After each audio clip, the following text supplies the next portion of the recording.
नमस्कार।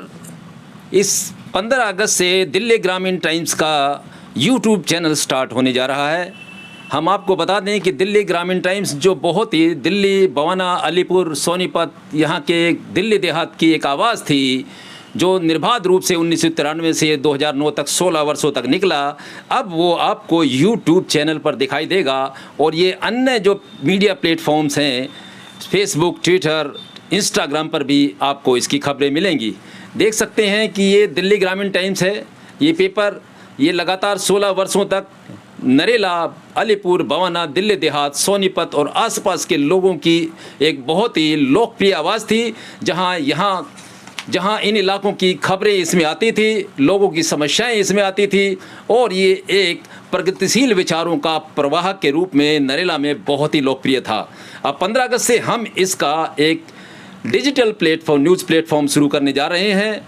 और ये जो पेपर था, नरेश गुप्ता जी इसके प्रमुख संपादक थे और अब यूट्यूब चैनल पर भी हमारे एडिटर इन चीफ होंगे नरेश गुप्ता जी। उनसे बात करते हैं। नरेश गुप्ता जी, ये आपके प्रबंधन में और ये पेपर लगातार 16 वर्षों तक चला, तो आप बताएंगे कि ये पेपर्स जो है आपने शुरू किया और इतने लंबे समय तक आपने इसको चलाया और अब हम डिजिटल प्लेटफॉर्म के रूप में जा रहे हैं, इसके विषय में आप क्या कहना चाहेंगे? देखिए, ये पेपर जो है 1993 में 15 अगस्त को शुरू किया था और मैं और एक हमारे पड़ोसी हैं वेद प्रकाश सिंगल, जो निष्काम भारती, जो कि ओशो प्रेमी हैं, ओशो के फॉलोअर्स हैं, हम दोनों ने मिलकर के स्टार्ट किया था। और ये सोच कर किया था कि नरेला एक शहर के रूप में तब्दील होता जा रहा है। उस समय हालांकि वो स्थिति नहीं थी, फिर भी एक शहर के रूप में स्थापित होने जा रहा था।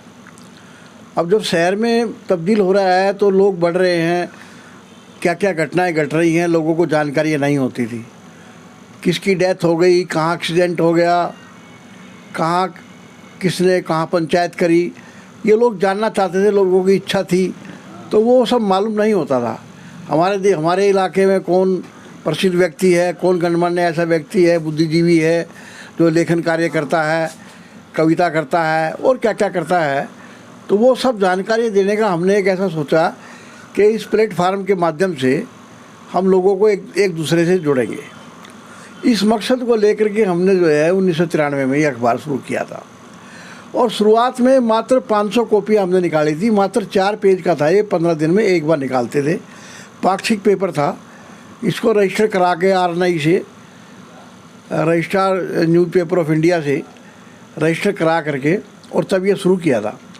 उस समय तक कोई अखबार यहाँ पर नरेला में निकलता नहीं था। एक बाकनेर के थे, एक दुनियादार नाम से एक व्यक्ति थे, उन्होंने ये प्रयास किया जरूर था, लेकिन वो रजिस्ट्रेशन तक भी नहीं हो पाया और वो आखिर में अखबार वो बन नहीं पाया, चल नहीं पाया, वो निकल ही नहीं पाया।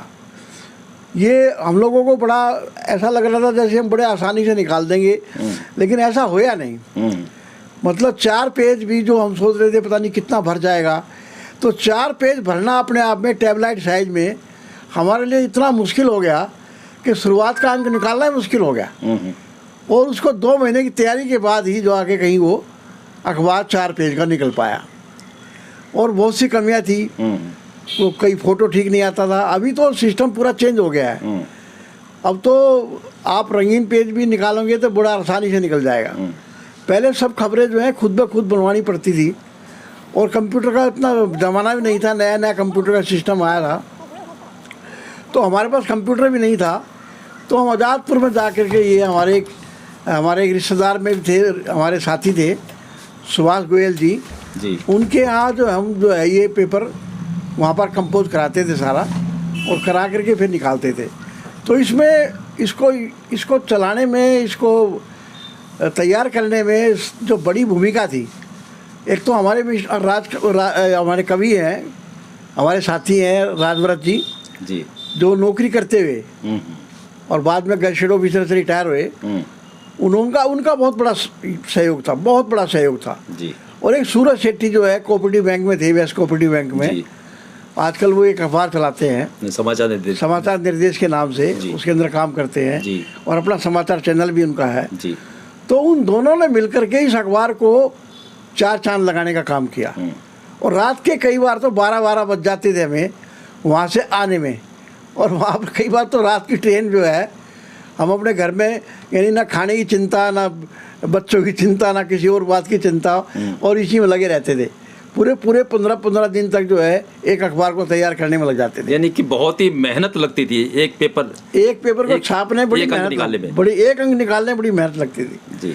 तो 500 पेपर को देना और फिर उनको सर्कुलेट करना जी। और फिर ये सब्सक्राइबर बनाना, उनसे पैसे लेना, मात्र 15 रुपया हम लेते थे। जी। 15 रुपये की फीस थी। वो बहुत से लोग नहीं भी देते थे तो भी हम अखबार दे देते थे। तो बहुत ही आर्थिक तंगियों के चलते चलते ये अखबार चला। उसके बाद सन 2000 के अंदर जहाँ पर इंडस्ट्रियल एरिया आ गया, जी, बहुत ज़्यादा लेबर जहाँ पर आ गई, श्रमिक बहुत लागे, तो फिर ये जनसंख्या और ज़्यादा बढ़ गई। तो फिर और समाचार का विस्तार भी बढ़ गया। जी। उसके बाद आस्ता आस्ता सोनीपत के कुछ लोग हमारे से मिले। जी। उसमें राजेश खत्री, जो आजकल जो है जी न्यूज़ के लिए काम करते थे, जी, आजकल करते हैं, और अभी उन्होंने अपना एक निजी चैनल उनका है, उसके लिए काम करते हैं। जी। वो इस अखबार से जुड़े। उन्होंने बाकायदा इस सोनीपत में मतलब जो है इसका एक दिल्ली ग्रामीण टाइम्स का दफ्तर खुलवाया। जी। एक मिस्टर दैया थे वहाँ पर, जो सिक्योरिटी गार्ड में थे। जी। उन्होंने जो है अपने घर के अंदर ही वो दफ्तर खुलवाया फ्री ऑफ कॉस्ट। तो सोनीपत में भी बहुत कॉपियाँ जाने लगी। जी। अकेले सोनीपत में 500 कॉपियाँ जाती थी। तो आस्ता आस्ता इसकी संख्या बढ़ गई। जी। और एक दिन आकर के 500 से लेके 5000 तक पहुंच गया। और ये अखबार सिर्फ यहाँ नरेला, अलीपुर, सोनीपत, भवाना ही नहीं था, ये बल्कि देश के दूर दराज इलाकों में भी बाई पोस्ट जाता था। जैसे मध्य प्रदेश में भी जाता था, यूपी में भी जाता था, बिहार में भी जाता था। अच्छा। जी। और हरियाणा में तो बहुत जाता ही जाता था। तो ऐसे बहुत से हमारे संपर्क इतने बढ़ते चले गए, इतनी चिट्ठियाँ आती थी जी, जिनके पास ये अखबार जाता था, तो हमें भी बड़ी खुशी होती थी और हम भी जो है उनके पास डाक द्वारा भेजते रहते थे। यहाँ तक कि हमारे एक महेंद्र सिंह हैं जो विदेश मंत्रालय में थे जी, जब वो हमारे साथ जुड़े तो उन्होंने विदेश मंत्रालय के लोगों से संपर्क कराया। और विदेश मंत्रालय के संपर्क कराने से फ़ायदा ये होया जी, कि जो भारत की एम्बेसी दूसरे देशों में है, खाड़ी देशों में जी, वहाँ के कुछ जो है उसमें एम्बेसी में काम करने वाले हमारे से जुड़े और उन्होंने कहा कि आप ये अखबार हमारे पास भेजो। अच्छा। तो हम लोग महेंद्र जी के जरिए जो है वो एम्बेसी के अंदर पहुंचा देते थे अखबार, और वो इंटरनेशनल जो पोस्ट थी, डाक थी, उसके माध्यम से दूसरे देश में जाता था। अच्छा। यानी ये अखबार जो है दिल्ली ग्रामीण टाइम्स, इस नरेला का जो छोटा सा एक गांव, कस्बा, शहर कहिए इसको, इसका अखबार जो है वो सऊदी अरब तक पहुंचा है, कुवैत तक पहुंचा है। अच्छा जी। इसकी प्रतियां विदेशों तक भी गई है? विदेशों तक भी गई है। हमारे पास उनकी चिट्ठी अब तक भी है, उनके फ़ोटो हैं। उन्होंने हमको जो है कई बार कहा कि आप हमें आई कार्ड बना दीजिए, इस प्रकार की बातें रही। तो हजारों चिट्ठियाँ मतलब पता नहीं कहाँ से आती थी उसकी प्रशंसा में। एक मास्टर जी थे लिवान के, ये रात दाने के बाद लिवान है, वो इतनी सुंदर मतलब जो है कहानी लिखते थे, गजब की कहानी लिखते थे। आजकल वो छोटू राम कॉलेज के अंदर टीचर है जी। उन्होंने बहुत बड़ा साथ दिया जी। हरि भारद्वाज जी हमारे नरेला में हैं, जो मतलब ऑफिसर थे जी, डिप्टी सेक्रेटरी थे दिल्ली में, उनका बहुत बड़ा योगदान रहा। कुंदनलाल हमदर्द जी गांव सनोट के थे जी, इतिहासकार थे जी, वो उन्होंने बहुत बड़ा योगदान हमारे अंदर दिया। नरेला का इतिहास उन्होंने हमको दिया जी। अब वो जैसा भी इतिहास था उनका लिखा हुआ था, वो बहुत ही मतलब बहुत शौकीन थे इस बात के, इतिहास लिखने के और कविता लिखने के बहुत बड़े शौकीन थे जी। और एक बार तो उन्होंने लाल किले के प्राचीर से जो है कवि सम्मेलन में हिस्सा लिया था। तो वो हमारे अखबार के बहुत बड़े प्रणेता थे और वो कहते थे ये अखबार के लिए मैं कुछ भी देने को तैयार हूँ जी, सब कुछ। तो वो जब उनकी डेथ हुई तो उनके बाद उन्होंने सारा अपना इतिहास हमारे को दिल्ली ग्रामीण टाइम्स को दे दिया जी जी।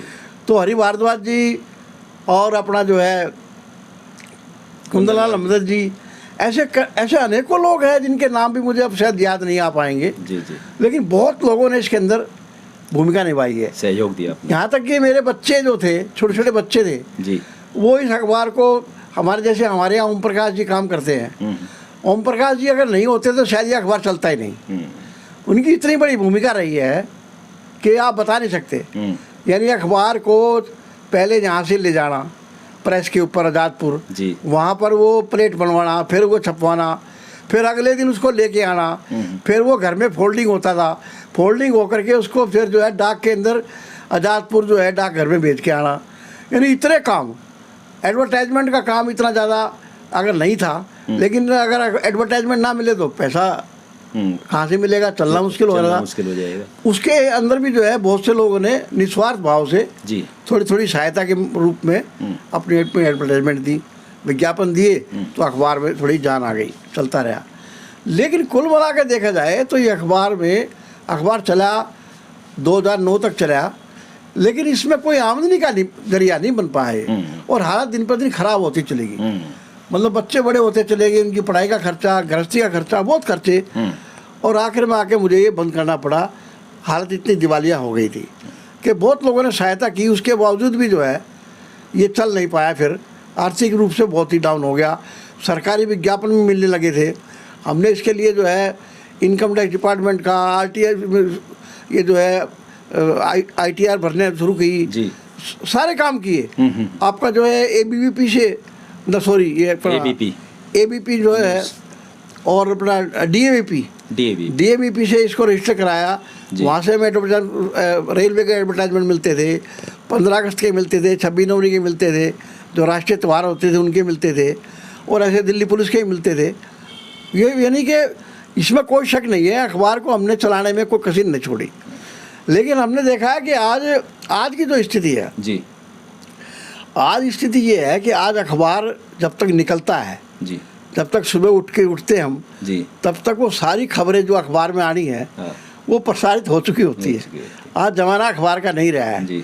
आज ये अखबार के माध्यम से अखबार बहुत ही किसी खबर को विस्तृत करके छापेगा, तभी अखबार को लोग पढ़ेंगे, वरना अखबार में जो मुख्य खबरें हैं वो तकरीबन आ चुकी होती हैं, टीवी पे आ चुकी होती है, सोशल मीडिया पर आ चुकी होती है। इसलिए आज अखबार का ज़माना उतना नहीं रहा है, इतनी प्रासंगिकता नहीं रही है। तो इसलिए हमने फैसला किया है कि इस अखबार को जो है चैनल के माध्यम से खबरें दी जाए। लोगों की बहुत डिमांड रहती है, मिलते हैं, पुराने आदमी मिलते हैं, हमारे जो पाठकगण हैं कि गुप्ता जी हमारा अखबार का क्या होया, अखबार दोबारा शुरू करो।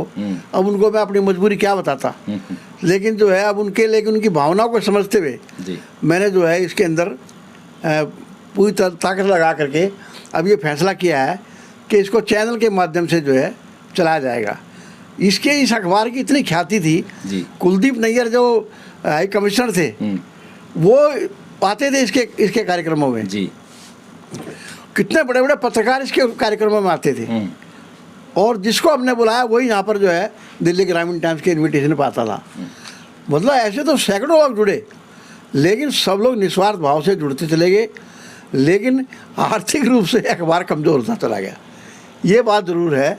तो अब जो है फिर दोबारा से देखते हैं कि फिर कैसे चलता है। लेकिन एक बात ज़रूर है जी कि हम इसको जो आज डिमांड है लोगों की, आज वास्तव में बहुत ज़्यादा खबरें भी बहुत हैं जी, और ख़बरों की सच्चाई भी जानना लोग ज़्यादा चाहते हैं। तो इस अखबार की एक विशेषता भी है, आप किसी से भी मार्केट में जाके पूछोगे तो इस अखबार के बारे में कोई ऐसी बात नहीं कहेगा, नेगेटिव बात नहीं मिलेगी आपको कहने को कि इस अखबार ने किसी को ब्लैकमेल किया है, किसी से 10 रुपये कमाए हैं खबर छापने के नाम पे या खबर ना छापने के नाम पे। कभी 1 रुपया किसी से लेने का प्रयास नहीं किया। हम लोगों ने अपनी ईमानदारी को कायम रखा और जो लिखा बहुत ही स्पष्ट लिखा, बिना डर लिखा, बिल्कुल निडरता से लिखा, और दूध का दूध और पानी का पानी करने का प्रयास किया। मैं स्वयं एक राजनीतिक व्यक्ति हूँ, लेफ्ट राजनीति करता हूँ, वाम राजनीति का मतलब जो है विश्लेषक हूँ। उन सबके बावजूद भी मैंने कभी किसी के साथ भेदभाव नहीं किया जी। चाहे वो कांग्रेस है, बीजेपी है, अन्य पार्टी है, बीएसपी है, उनके नेताओं के बारे में, उनके फ़ोटो के बारे में कभी ये नहीं सोचा कि भी वो मेरे से उनके विचार नहीं मिलते तो मैं इसलिए, ऐसा बिल्कुल नहीं है। और ये इस मामले में दिल्ली ग्रामीण टाइम्स की बहुत प्रशंसा भी रही है जी। इलाके में जी। कि बिल्कुल निस्वार्थ निस्भाव, यानी कोई ऐसी बात नहीं थी कि जिसके बारे में ये कहा जाए कि इसने कोई भेदभाव किया हो। तो बिना किसी भेदभाव के ये अखबार निरंतर लिखता रहा और बहुत लोग जो हैं इसकी तारीफ़ करते हैं। ऐसे भी बहुत से मुझे पाठक मिले हैं जिनके पास आज भी ऐतिहासिक रूप से एक यादगार के रूप में उन्होंने अपने इस अखबार को चिपका के रखा हुआ है अपने पास, एक लाइब्रेरी में रखा हुआ है कि इसके अंदर जो खबरें हैं, इतिहास की खबरें हैं, नरेला की खबरें हैं, वो और कहीं मिलती भी नहीं थी।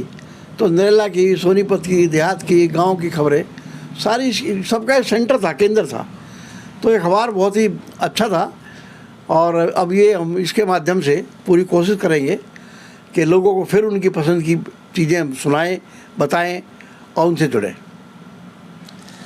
ये थे गुप्ता जी ने बताया कि छोटे अखबारों का आर्थिक तंगी के कारण कितनी कड़ी मेहनत होती है उनको निकालने के लिए और कितनी जद्दोजहद होती है, और इस जद्दोजहद में न कितने छोटे अखबार बंद हो गए।